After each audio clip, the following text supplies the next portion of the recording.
guys who maybe don't spend as much time online or on Twitter. Jacksepticeye.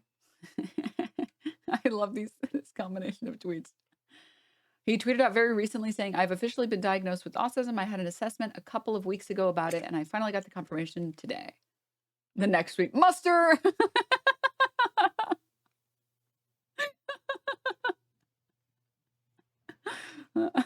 the assessment was just like his doctor going to his Twitter feed and was like,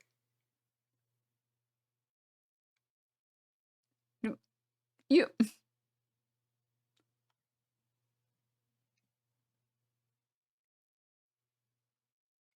come on. Come on. Oh gosh. But I will say it is really cool, and it is especially also really cool to see so many large creators and just people in general how would I describe it? I guess like open up about their, I don't want to say medical history, that feels so clinical, but like it feels really cool to see this type of representation because I don't know, maybe I'm like a boomer or whatever, but I remember, well, off static thing for the prime when I was growing up, autism was just like no one knew what it was. Like it was just like, yeah, that's the autistic person. The autistic person. It's like I just don't feel like it was very understood. It was just like you were different and nobody really knew what it meant, and it was just like the people who were autistic were just like bullied relentlessly, and it was like almost like a bad word for the longest time. So I don't know, I think it's cool to see more people feeling comfortable talking about it and sharing their experiences and all this other stuff, right?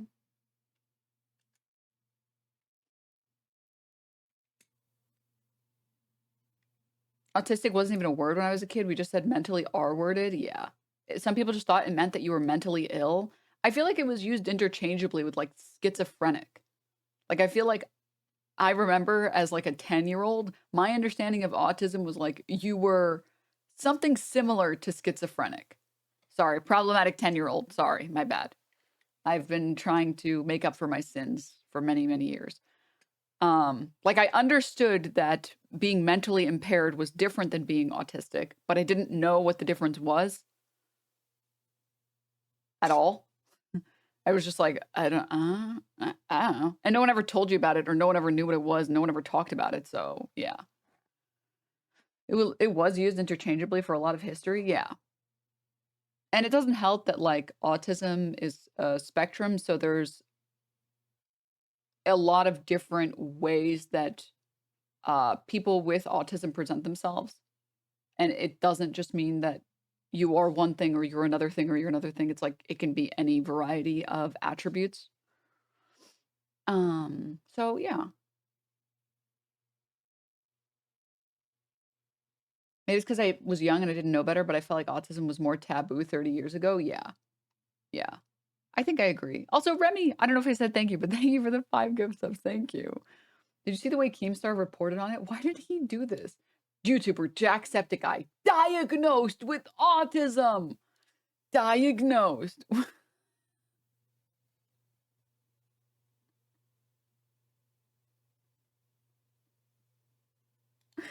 What? What? Why is he reporting on it like this? Why do they make it look like he's been exposed for some heinous crime? Yeah. Yeah, I don't understand. I don't. Okay. 19 months of being diagnosed cringe. Patronic, thank you for the 19 months. Thanks. Also, high school years, people conflated autism with antisocial personality disorder, which was then associated with school shooter mentality. A number of my friends had a really hard time coming to terms with their diagnoses. Yeah. And that's not even talking about the fact that women generally have been, and young girls have been underdiagnosed for a very long time. So I don't know. I think it's cool. I think it's uh, obviously. Please correct me if I'm wrong, but I think people being more comfortable using the word in general and people being more comfortable, uh, I guess like adding autism to the general vernacular has been good. I know some people disagree, but I think it's been cool to like point at fun, harmless attributes and being okay with attributing those things to yourself. Because I remember what the alternative was like, and that seemed way worse. So like seeing a TikTok or something where uh someone says, even someone who's not autistic, who says like my new autistic hyperfixation is in, and it's like too much Pokemon, right? Or playing Baldur's Gate or whatever. I think it's cool that the word doesn't feel taboo, even if the person is using it incorrectly. I think it's really cool for people to be describing themselves in a non-pejorative way, but in like a fun, playful way. Uh, I feel like it's been cool to see that normalized rather than, and I think part of it, and for the people who agree with me, part of it is I remember what it was like when it wasn't like that, where you only use the word autistic pejoratively, exclusively. So it's been cool to see people use it to describe themselves in a not pejorative way, but almost in like a descriptive way. And that's been nice, I think. It took me a decade to accept my diagnosis because of how taboo it was growing up. Oh, yeah, I believe that. Exercise, thank you for the gift, so thank you. I love that it's so normalized that people are comfortable with even questioning if they have it or parents are open to it in a non-stigmatizing way. Yeah. Jack just dropped the video. I think the thumbnail makes fun of this Someone put thumbnail this in from the Dark Keemstar. Souls fun now. The diagnosed autism diagnosed. Let's see. Jacksepticeye. Also, like, this is my personal headcanon, okay? I'm pretty sure you cannot be a content creator unless you have like some type of neurodivergency. I think that it takes a particular type of person to want to do this. Like, you have to really like what you do to a point that is, I think, a little questionable. And you have to feel a strong level of dedication for it for a very long period of time. Which is, I opened this stream, I thought he was diagnosed with cancer. Keemstar reporting is so bizarre. I'm a teacher. I swear half of us have it. It's the same principle. Yeah, you have to have a very particular type of neurodivergence. It's sort of like similar with ADHD. I think a lot of creators have ADHD because it takes a special type of brain to want to do content. Where you're just like, okay, time to hyper focus on this for forever. Okay, now I don't want to do anything. Okay, now I want to do this again. I swear every streamer is neurodivergent in some way. You have to be to operate on this platform. Yeah. So anyways. Yeah, it looks like his video is trying to make fun of it a little bit. I have autism diagnosed. Maybe we'll watch some of it. But before we do that, I wanted to watch, before we enjoy some fun, lighthearted content, I did want to show all of you guys this, which was like Pepe Puke content warning, ableism. So Tectone has since deleted the tweet, seemingly because he realized he was going after a very well-loved creator and very well-respected creator, and that people were not on his side. But he quote tweeted the Jacksepticeye announcement, the drama alert of it, and said, "Oh God, he's R-worded."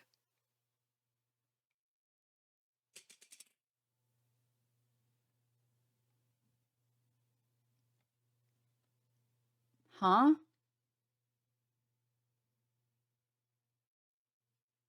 What did you think you were cooking?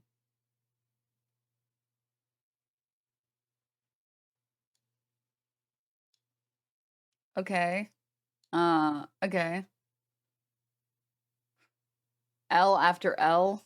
Yeah. Yeah.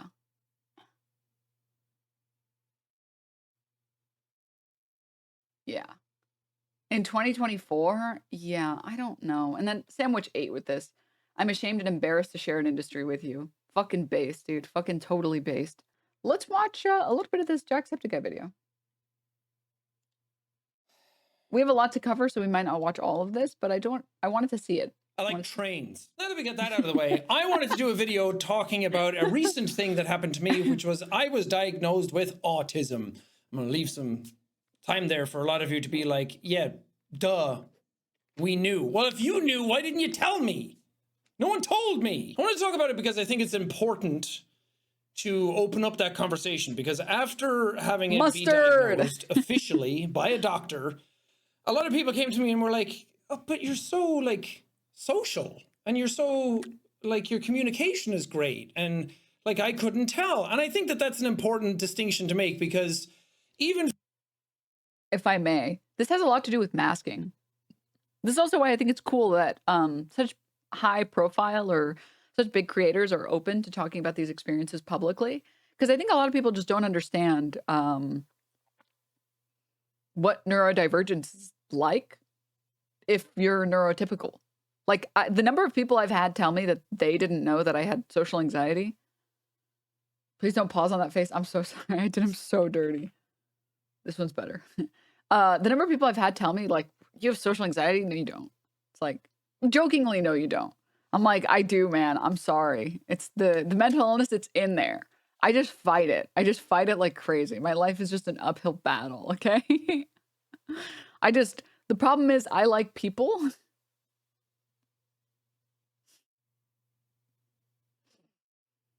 I'm just scared. I'm just scared. My brain just gets scared.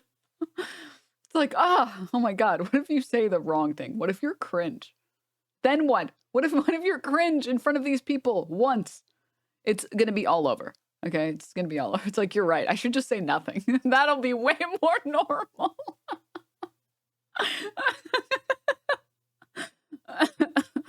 Oh God. But it's also funny because a lot of streamers have social anxiety, which seems counterintuitive, but there's something about not being able to immediately see people's facial like reactions that makes the social anxiety go away. And because you don't have to interact with anyone and see anyone's face react to your face, you can be a lot more you. Like, I struggle sometimes, depending on where I'm at, to interact in a way that's casual. Like, keep it chill, keep it normal. What do I say? What do I say? But for some reason, streaming, it doesn't feel that way. I don't know why. And from the people that I've spoken to who have been diagnosed with autism, it's basically the same thing. 100% Denims Hassan is that way too. When he interviewed people at the DNC, he couldn't look them in the eye, asked a question, then went picking lint off his clothes. Oh yeah. From the first time I met Hassan, I was like, oh, this guy. Real, recognize real. Yeah, this is an anxiety apper, I can tell. What was I gonna say? I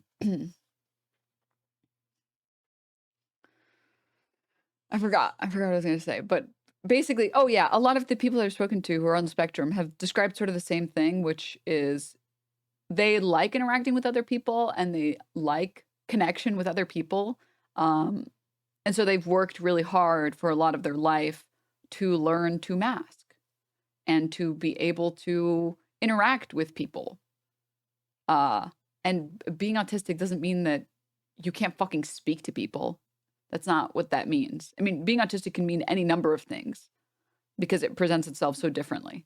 But moving on. Even for me, growing up in like the 90s or the early 2000s, autism had to be that thing that was what is now known as nonverbal autism. It had to be the people who need to stim all the time. It had to be people who need repetitive motions, who can't really communicate well.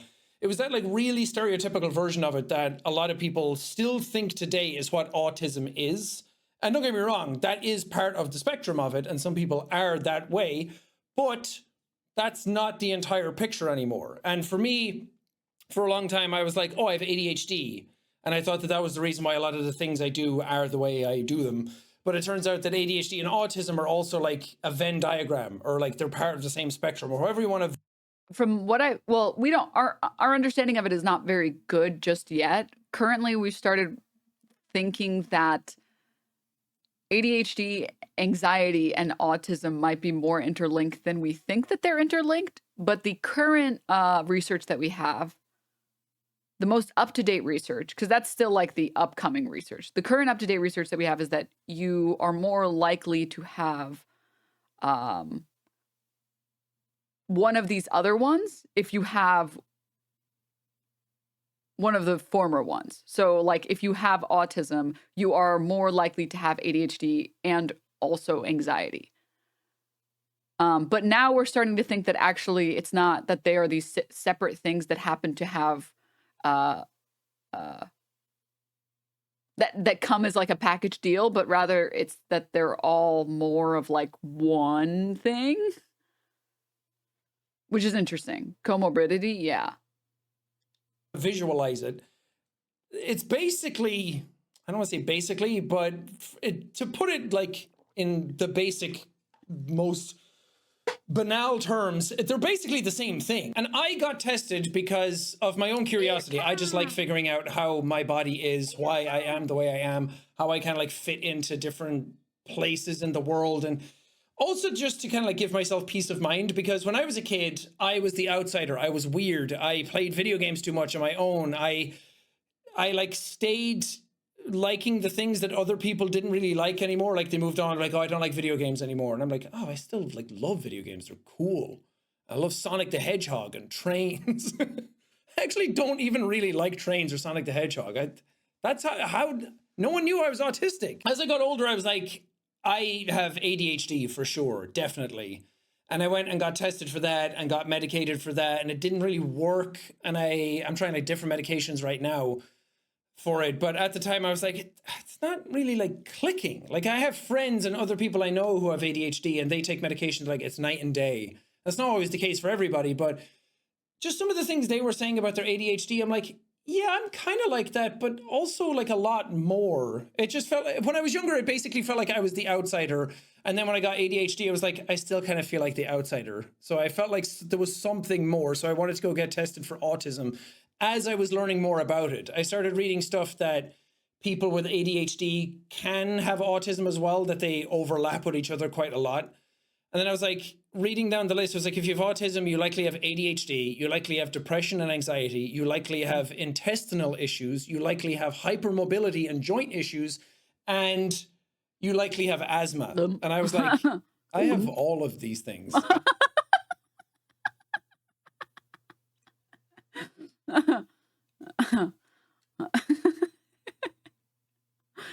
It's okay. I missed like 3 of them, okay?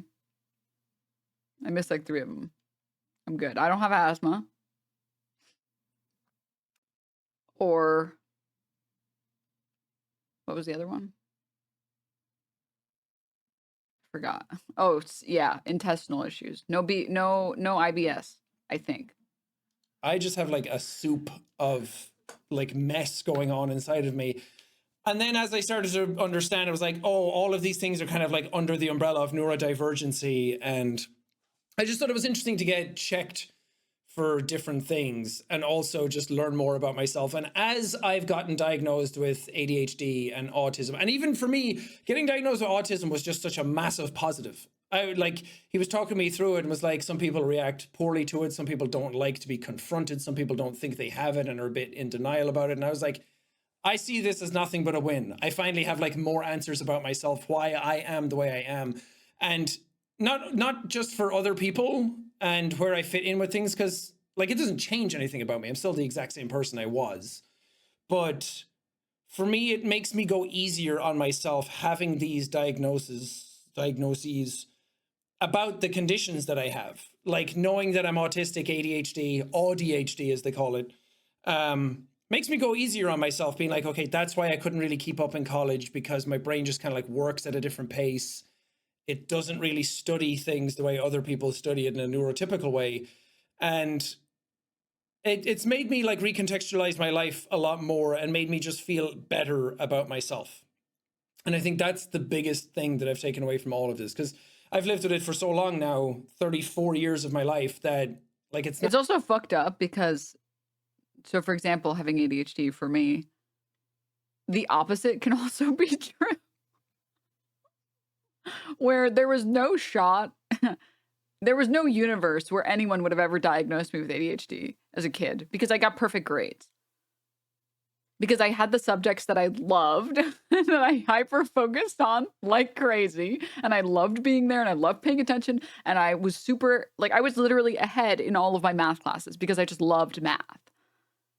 Like, I remember many math classes just taking naps in the class because I was waiting for us to move on to the next thing. This is also why the school system, I will tell you, is nonsense and is bullshit. It's not made for the purpose of learning. It's like trying to fit all of these different people with different interests and different preferences into the same curriculum. And then in the classes that I wasn't good at, or the classes where I didn't like, I had like a strategy. I was like, okay, I'll get 100 on the first exam. And then once I've built the trust with the teacher, I will become teacher's pet, and then I never have to do homework or study ever again. Easy. And that's what I did. That's it. And then if that didn't work, I just cheated on those exams. That was it. Because why bother doing this thing that takes me for like trying to read? Shout out to my mentally ill homies.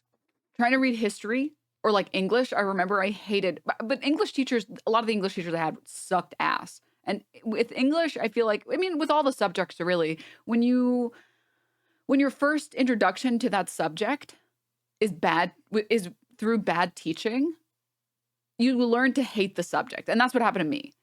I learned to hate English and I learned to hate history because my teachers sucked. Whereas I remember my math classes, I loved my math classes, probably because my very first teachers that taught me math were great.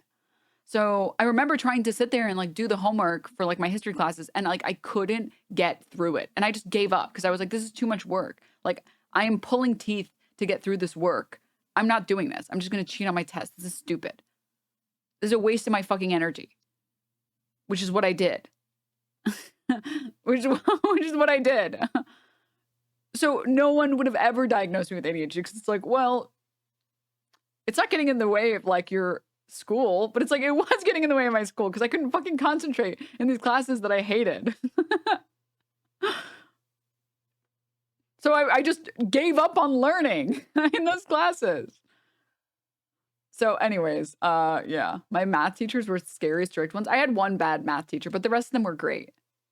I think I just had too many experiences with English class that was like, oh, well, technically the most correct answer is this one. And I was like,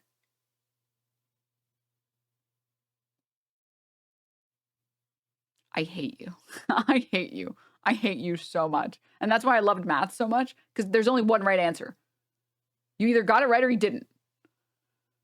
Which, hearing myself say that doesn't bode well for, yeah. Moving on. No, it's not going to change anything, really. It'll just make me dealing with myself a bit easier. It'll make me go easier on myself and treat myself a bit more kindly. And I think that's really important, because how many of us don't treat ourselves kindly? And a lot of people are probably like, Sean, why are you telling everybody? Well, it's not like you got diagnosed with cancer or something. I get it. Like I said, it doesn't really change much about myself. And it's not like a condition that's like really like life-threatening for me. Asperger's syndrome when I was 9, and some of the meds that they put me on at that age completely sapped me of my personality. I lost friends because of it. It can be really difficult. Yeah, I mean, I believe it. But that's also part of the reason why it's nice to see autism more widely accepted and starting to become more understood now, because just because you have Asperger's or just because you have autism or just because you're on the spectrum, it doesn't mean that you need to be medicated. That doesn't mean that you need anything. It doesn't mean that there's anything wrong that needs to be fixed. It just means, oh, here are the particular challenges you might experience in life, and don't be too hard on yourself. Just know that that's a challenge you're going to have, and you're just going to work through it, and it's going to be fine. It's the same sort of thing. It's like, just because I would have really appreciated knowing why I fucking hated the classes that I hated. I would have appreciated recognizing I just need to spend a little bit more time on this, and that's okay. It doesn't mean I'm bad at it. It just means I need to spend more time to care more about it. Or anything like that, but I think it's a good conversation to have, because when I talked about being diagnosed with ADHD, the amount of people that came out in support of that, but also said that they got tested because of me. Like, even my agent said he got tested much later in life, older than I am, because of the stuff I was saying. And I know that some people are going to say the same thing about this, like, oh, I didn't know autism can like present itself that way. Like, looking at me, you wouldn't think that I was autistic for a lot of people. So I think it's important to have that conversation and also just normalize it. I'm trying to, you know what? I'm trying to fucking change this industry. I'm going into next year with an evolutionary mindset that I want to change this fucking industry from people who are obsessed with ambition and legacy. Legacy is just another fucking word for ego and narcissism. Like, you're trying to build up a life for yourself that you want people to remember. Yeah, I gotta say, I agree with this. I fucking agree. I always thought the legacy thing was weird. It's always why I thought that the forcing your kids to give you grandkids thing was weird. It's always been fucking weird to me. I understand wanting to have kids. That makes sense. You're genetically predisposed to that. Like, literally, you're hardwired to want that. I've never understood well, we need to continue the bloodline. It's like, what the fuck is wrong with you? If these people don't want to have kids, what the hell is wrong with you? Why do you want to force these people on this shit, huh? So weird. I think also Asperger's is the outdated Nazi term here. I think you might be right that I don't know about. I think it's outdated. I don't know if it's even in the DSM anymore. But I think the sentence from the chatter that said that they got diagnosed with Asperger's when they were a kid, I think that sentence is still accurate, because that was the term that they got diagnosed with, right? After you're dead? How self-involved is that? Do good things and hope people do good things back, and just spread positivity and joy, you know? But I want to change this sort of mentality around mental health and the way people operate, and this whole idea of like chasing ambition and views and goals and projects and being better than yourself every single day. It's fine to want to be better, but at the behest of absolutely everything else in your life, where your mental health struggles and all you're doing is being productive and making things and just not living your life or being a person or exploring your own mental health and your own mentalities, or dealing with the stuff in your past that fucked you up as a kid that's driving you to be ambitious because your dad probably instilled something in you, or your mom wasn't proud enough of you, so you're trying to, like, you know what I mean? Try to break down these walls and not like hide away from all of this shit. Have people like sit in this sort of like pseudo masculinity nonsense that we're all kind of hiding in. At least from my perspective, being like, I don't know. I'm just kind of tired of the lack of conversation around a lot of this stuff. And a lot of people, when I announced on Twitter that I had autism, people were like, dude, why would you admit to that? Like, it's some sort of bad thing. It's some sort of thing that suddenly like makes me worse or makes me a different person. It doesn't. I would guarantee you that 99% of the people who do YouTube or do content creation or any sort of creative artistic thing all have ADHD. There's a reason that a lot of us are attracted to a job where we make our own hours. Literally, what did I just say? I'm telling you that there is something uniquely neurodivergent about wanting to do content. Pre-watch. I did not pre-watch. I swear I didn't pre-watch. Tecton's a bitch. Yeah, he's a little pussy ass bitch. Because do you know what the worst, the worst thing about my broken ass fucking brain?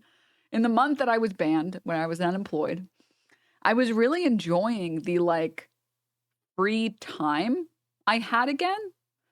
I don't want this to get into a conversation about like what's harder, streaming or 9 to 5, because it's just fucking, it's just a stupid conversation. It's just such a dumb conversation. I saw a tweet recently from talking about speed, talking about streaming versus 9 to 5, and he talked about how serving tables was way harder, which is a point that I've defended, for example. Let me pull it up 1 second. I don't know if I can even find it, but if you guys find the clip or know what I'm talking about, please post it. What is this fucking thumbnail, dude? What is this thumbnail? Sorry, got distracted. Yeah, serving, and I've said this before. I've taken this like 10 times farther, by the way, which is working any type of food service job. It's like one of the hardest jobs you have to work, okay? One of the hardest jobs you have to work. Probably, dare I say, like top 5. Up there with like teaching and like overworked, underpaid nurses. Which like, would society collapse if we didn't have servers? Probably not. Would society collapse if we didn't have nurses? Probably. I'm not rating them based on like importance in society or whatever. And I'm not trying to compare the two jobs. I'm talking about stress level. That this is a job that exists, that is currently demanded by our markets. And it is a job that fucking sucks to do. And I've said before, dude, I think the world would be a better place if people were more afraid of their servers. Okay? I've also said that I think that if you work food service, you should be allowed to be high on your job, okay? I don't think you should be forced to be sober, okay? I think if you work any type of customer job, you don't need to be sober for that job, okay? I just don't think so. I just don't think so. Unless you're working some managerial job, in which case, fuck you. You should be sober anyways. Or you're working like heavy machinery or like a job that might hurt people. So like, I don't want my doctor to be high as balls when he's operating on me. Please. I don't want my surgeon to be high as balls. Please, not that one. Thank you. But like, I really don't care if like the Macy's cashier is high. I don't care. She just needs to scan the item, put it in a bag, and tell me to swipe my card. I don't think she needs to be sober. I don't give a fuck. All right? I don't give a fuck at all. I'm sorry. Same thing with like my fucking, I was high in retail like 80% of the time. Fucking based, dude. Fucking based. All right? Fucking based. Same thing with the guy that works to register at the McDonald's. I don't care, dude. I really don't care if you're a little high. As long as you can click the buttons and hand me my change, as long as you're not so high that you have to lay down, that's fine. I really don't care. I think you should be able to have something that you can do recreationally. All right? Or at least, can we get them fucking chairs? Are you fucking kidding me? Why are cashiers standing? Can we start there? Can we fucking start there? So I've said this a million times, like customer jobs are the hardest jobs. They're some of the most difficult jobs. And I have so much respect for people who have to work customer jobs. And it's why, as a customer, I am the most polite person that I can be. Like, I am so polite to servers. Like, you have to look me in the eyes, spit on my food, and throw it at my face for me to consider not giving a tip. I've never understood the people that are like, the server didn't even smile or ask how my day was. I'm not giving a tip. Are you fucking kidding me? Are you fucking kidding me? I don't give a shit. I don't give a fuck. Are you kidding me? I don't care. You brought my food to me. Thank you. You get your tip. It's that simple. It's really that simple. It's not more difficult than that. With that in mind, the jobs that I have worked, okay, because I am nerd maxing, I got an accounting degree, which means that I sit in fucking offices, and all the jobs that I had prior to streaming were sitting in fucking offices. Those jobs are easy as shit, okay? Those are the easiest jobs on the fucking planet. The bullshit jobs where you sit in an office and you do work, those are the easiest jobs on the fucking planet. And I can tell you for a fact, and anyone who has worked a bullshit office job knows that those are the easiest jobs on the planet. Even if you have long hours, which I had long hours. Because most of the time you get to fuck off and do whatever you want. Like, it doesn't even matter what you're doing. As long as you're there and look busy. Like, as long as I did all of the stuff that I needed to do, I responded to all the emails, I fucking... the variety of random garbage I did over all of the office jobs that I did. As long as I did all that shit, I could just spend my free time doing whatever else I wanted to do. It didn't matter. I just needed to be there for the period of time that I needed to be there, finish the stuff that I needed to finish, and I could just spend my free time however I wanted. I used to watch, I worked something similar to like a call center. And I'm not even joking, guys. What I would do, I would put Netflix on my phone, and I had an earbud in one ear, and I would put my TV show right on my like laptop. And I would press play, and then I would call the numbers. And most of the time, they don't pick up. So I just like leave the voicemail while I'm watching. And then I would hang up. And then I would just do that all day. And then when they pick up, it's like, okay, pause. Hi, yeah, I'm calling about blah, blah, blah. Yeah, blah, blah, blah, blah, blah, blah, blah. Yeah. Okay. And then I'd press play again. Why? Do you want to know why? Because it's a bullshit job. Because it's a bullshit, easy-ass fucking job. And those jobs are absolutely easier than content creation.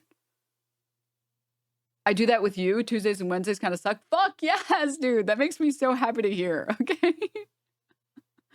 Those jobs are so fucking easy. They might be a lot of time and a lot of like sucking up to like your boss and your coworkers that maybe you don't like. But the actual job is easy. The actual job itself is not, it's not stressful. It's not at all stressful. With all of that in mind, what I was trying to say was, in my time off, I was remembering how much I missed having like stress-free work where I would go to my job, even if it was a fucking annoying ass 12-hour shift, I would go to my job and then I could just go home and clock the fuck out. Like I didn't have to care about anything after my workday. Like I could just go home and play video games for as long as I wanted, because even if I didn't get that much sleep, it didn't matter because I would just show up at work like a zombie and be like, whatever, let's just get through the workday, which is another thing that's really nice. Like it's streaming when you, or doing any type of content when you're not well rested, because it's a creative thing. And anyone here who's like done any drawing or any writing knows you can't do it on low sleep, or you won't do it well on low sleep. So you have to make sure you get good sleep. But when you work a normal job, you don't have to give a fuck. You can just show up exhausted. It doesn't fucking matter. Because if this fucker that employs you won't even pay you a fair wage, why bother giving them 100%? All I need to do is clock in, do the minimum amount of work, and then clock the fuck out. And on jobs that I've had where I've gone above and beyond and then requested a pay boost because I was doing 3 people's work, I got told no. And I was like, well, I'm quitting. And they were like, oh, wait, please don't quit. Ha ha ha ha ha. Please don't. Ha ha ha ha ha. I was like, no, I'm good. Thanks. I'm good. Actually, that's stupid. That's dumb. I feel bad because like I did the assistant manager. I had to pick up all the work that I did, but I was not going to keep working that job for that pay. Sorry.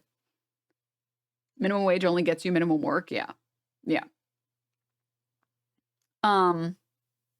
True. Artist here, arting on fumes is some stressful bullshit. You need the sleep. Yeah, exactly. So all of that is just to say, the one thing with content creation that brings me back, despite the fact that all of my free time is spent thinking about how I should be working and should be spending more time making content, and like, maybe less so for me and more so for other people. I know a lot of other people are impacted by what other people say on the internet. I guess I just don't, I just kind of don't care. But I think if you are experiencing people doxing you or swatting you or threatening you, I could imagine that that's very stressful. And the fact that you can never really clock out when you do content is kind of stressful. Not as stressful as working service jobs or as like a nurse or any of those things, to be clear, just in case.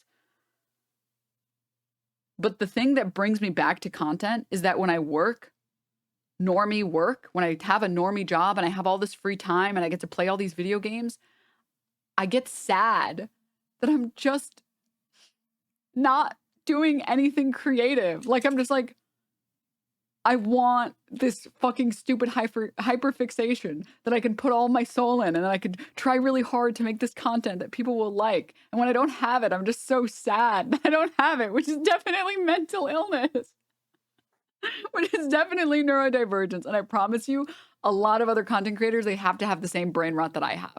They have to.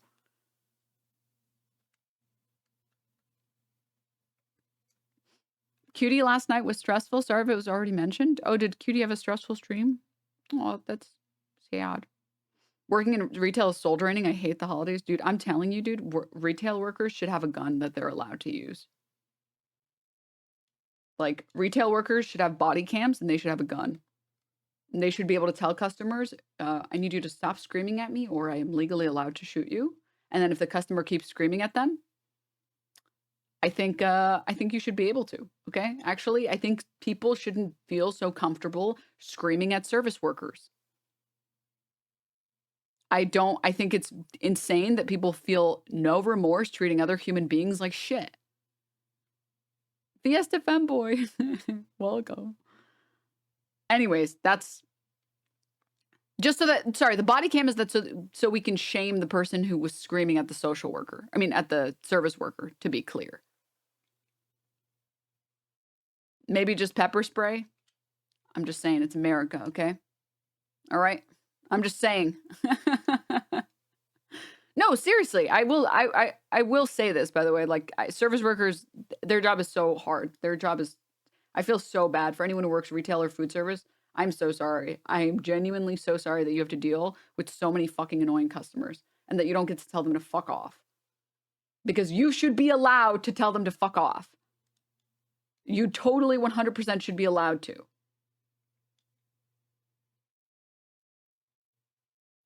That's fucked up, Kiriko. I worked retail and I literally had a lady walk by and scream fat ass at me, bruh. She was a regular customer I helped too. Biz, that text tone comment is out of pocket, but I'm not saying it's inaccurate.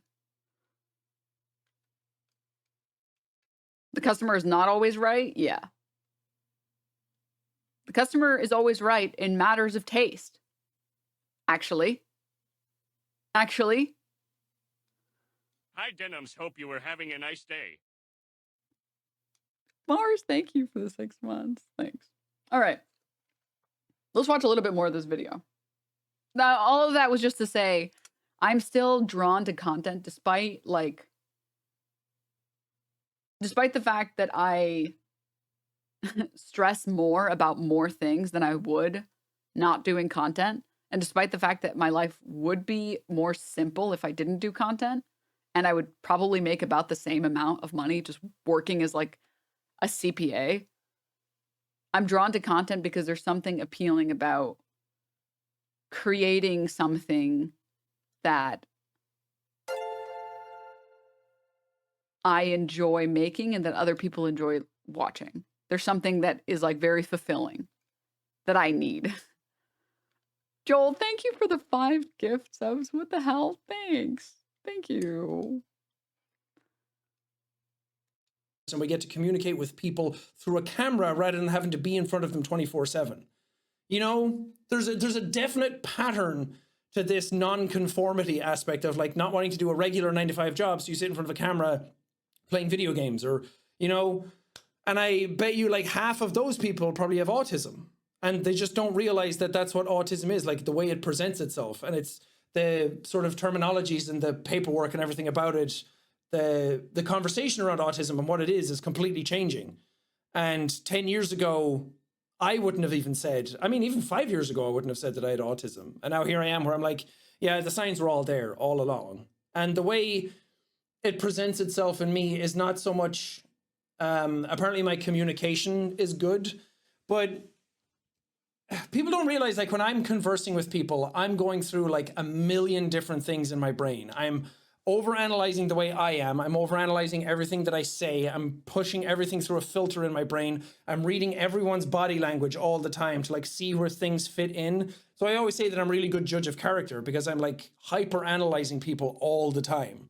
And not in any sort of judgmental way where I like throw it back at them. But for me, it's like a thing that I can use to kind of like help me get through conversations and social structures a bit easier. And I'm able to weave in and out through that. And I use comedy as my tool to do that.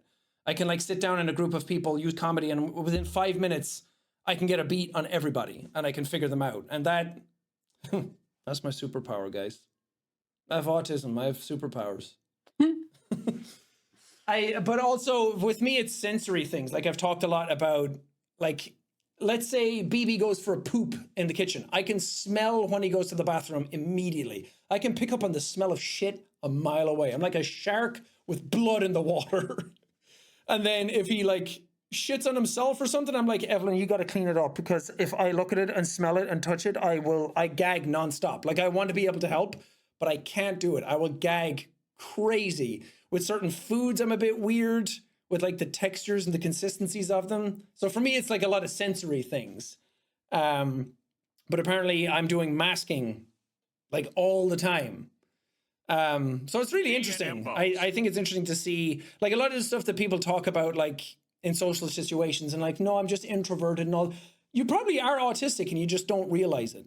And unfortunately, getting tested for autism is a really tricky thing to do, because I went privately because the waiting list publicly on the NHS is like 2 years. Fuck that. I can't imagine having to wait that long to kind of like get an answer for things for yourself. So I feel for everybody out there who has to wait that long. I'm lucky that I was able to go private, and it still took like 2.5 months to get that assessment ready.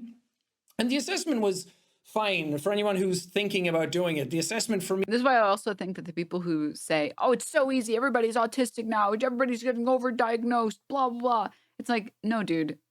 Speaking with people who have had diagnoses or have gotten tested, it's a lot of tests, because they have to first make sure that it's nothing else that is causing the symptoms.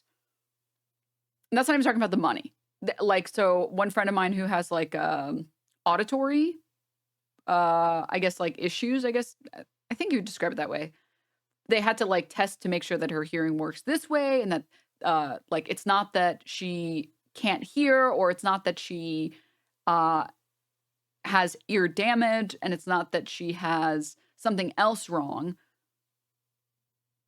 before you can even start to test for this thing, before you can start to test for this thing, before you can test for autism. It's not like this, just you go in and you're like, well, sometimes I play a lot of video games. They're like clear sign of autism. Like that's not what happens. Oh, God. Like prerequisites in college? Yeah.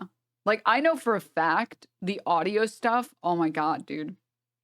I've seen I think it's called like the RADS test or whatever. And I took it just because I was like, I need to know. I rated low on everything except the audio one. That was the only one where it was like, yeah. Because I don't know how other people can hear someone speaking and be able to speak. As soon as someone else is speaking, the idea of trying to speak is impossible. Like, it's so infuriating. Once audio becomes too loud, or there's too many things going on, or too many noises, I get so pissed. I get so pissed. And everyone else is like, what's the problem? What's wrong? Oh, the multiple audios playing in the background? Just ignore it. Don't worry. It's, how? What do you mean how? How do you ignore it? What the fuck? So, yeah. Auditory sensitivity is something I deal with. Yeah, it's so infuriating. Whereas like the sensory stuff, I've never cared about that.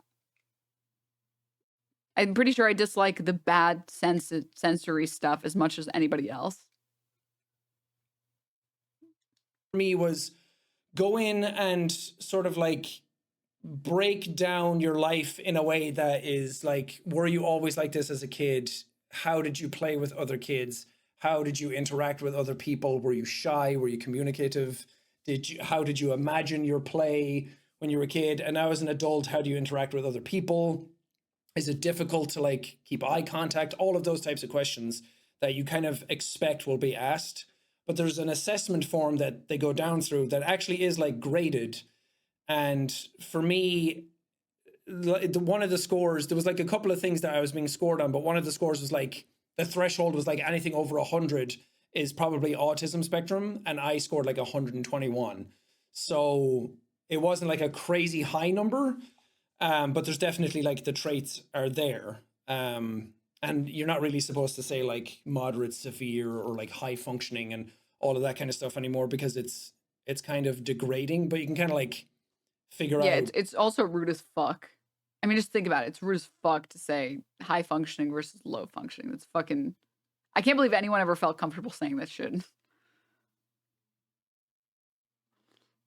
Happy Thanksgiving, Devil. Happy Thanksgiving to everyone in here.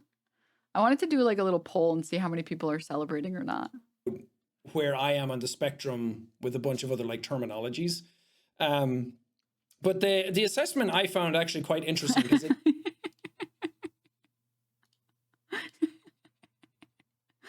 I'm low functioning, but I got no autism.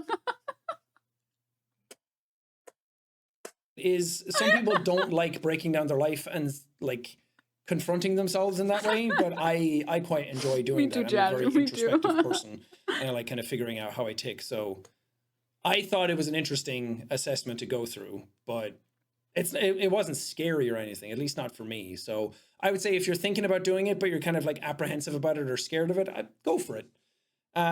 If anything, the worst thing that can happen is that you end up exactly in the place that you're in right now. And that's probably not that bad. But all the people out there, whenever I'm playing video games, and they're like, man, Sean's so distracted. What is he, stupid?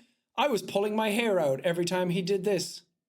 You guys are making fun of an autistic person. Bet you don't feel so good now, huh? You guys were attacking me over stuff that I can't control. How does that feel, huh? Not so good. Some of the reactions to it, though, were really funny. People were like, Jack, we know you did 100 episodes of Happy Wheels. That was funny. Or I posted like the mustard meme from the Kendrick album of me screaming, and then right after that was like, I got diagnosed with autism, and people were like, duh. I think that's funny. I think it's fine. I'm okay with people joking about it. I don't really have a problem with that. I think it's kind of funny. But I also wanted to talk about it because this is sort of the year where not only in my personal life, I'm trying to live my authentic self, as it's called, and I'm trying to figure out more about myself and gain the confidence to kind of just be me as who I am. But it's also the year of mental health for me and for Thankmas. And I think that's another reason why I like pushed myself to get these assessments and to kind of like open up. Thankmas is so cool. For anyone who doesn't know, I wanted to make sure that I was picking the right Irish guy. But yeah, Jacksepticeye does this Thankmas thing at the end of every year. Where he just fundraises a fuck ton of money. A lot of creators come together, help fund a number of charities. A lot of them, I think, end up getting matched by companies like Tiltify. And they put on a fun little show, and all of it goes towards charity. And it's a really cool event. And it's really cool. And if you have the opportunity to watch it this year, you should try watching it. I think this is the decade we tear apart the stigma around mental health. I hope so. I hope so. Also, that's the other cool thing about like getting diagnosis. Getting diagnosed doesn't mean that like you need to be medicated or that you need to be treated differently or that you, I don't know, can excuse behavior or whatever. Getting medicated just like I think getting diagnosed for a lot of people, I think just makes them comfortable with who they are. And the number of people who have gotten diagnosed with autism who weren't diagnosed before that get manipulated by the people around them or feel like they should change because there's something wrong with them for having this hyperfixation or having these hobbies or wanting to do this or spend their time doing this. It's like, no, you don't need to change. It's like, it's fine. If that's who you are, that's who you are. It's like a revelation. It's just validating. Yeah. I'm off to Thanksgiving. Have fun at Thanksgiving, Elle. That conversation and be sort of that person that kind of takes that initiative. So I have an audience of people that I can use that influence to spread a better message and be more positive about it and break down this whole like, dude, don't admit it. Autistic people are bad, or like people are going to treat you differently, or like it's not cool to do that, or, you know, I'm just so fucking tired of that. I'm tired of this version of the internet that we live in where everyone has to be like crazy productive, crazy ambitious, build a legacy, be as cool as you possibly can be, show no signs of weakness whatsoever. That's all bullshit. Not showing weakness and puffing your chest up and trying to be the coolest person you can be and be as productive as you can and do the coolest things you can be, that's weakness to me. Because that means you're hiding from, you're just working to hide from what you're actually scared of, which is being alone with yourself and loving yourself. Obviously, I'm throwing out a bunch of accusations, and it's not true for everybody. And it's all unique and it's all different. But you know what I mean? You know what I'm getting at. You know where the vibe I'm sitting in is. And I want to tackle that head on next year. And I want to evolve. I want to be an evolved version of myself that is, this kind of contradicts itself, saying like going against the whole like be better every day. But you know what I mean? I want to be more open to who I am as a person and not dance around shit because of what everybody else tells me I should be acting like. That's what it is. But Thankmas is going ahead soon. Tickets are on sale. If you are close to the LA area, you want to come see it. We have so many guests. I put them up already. You can go to the community tab and see it. It's all over Twitter as well. I've been posting a lot about it. We have some incredible guests coming up. We have some musical acts. We have 2 shows that are going on. It's going to be a great fucking day. I'm so excited for it. I can't wait to get together as a community and raise money for mental health and kind of like push this narrative of positivity and change and upheaval that I think the industry so desperately needs. Because it's not been a great year for YouTubers and people who everyone thought was amazing and great and like, oh, your numbers are really high, so that means you're a great person. You do a lot of charity, so that means you're a great person. Not always the case. And I've always tried to be a bit more transparent and honest and break down that wall and that barrier and not build myself up into something that I'm not. And I think that that's important. That's why I'm having this conversation with you right now. That's why I ramble. That's why we're here. That's why we do it. That's the end of it all. Thanks for watching. I don't know. I have autism. That's it. Diagnosed. Oh, man. Also, Joel, thank you for all the gift subs. Thank you for the 3 gift subs in chat. Thanks. That was pretty good. That was pretty good.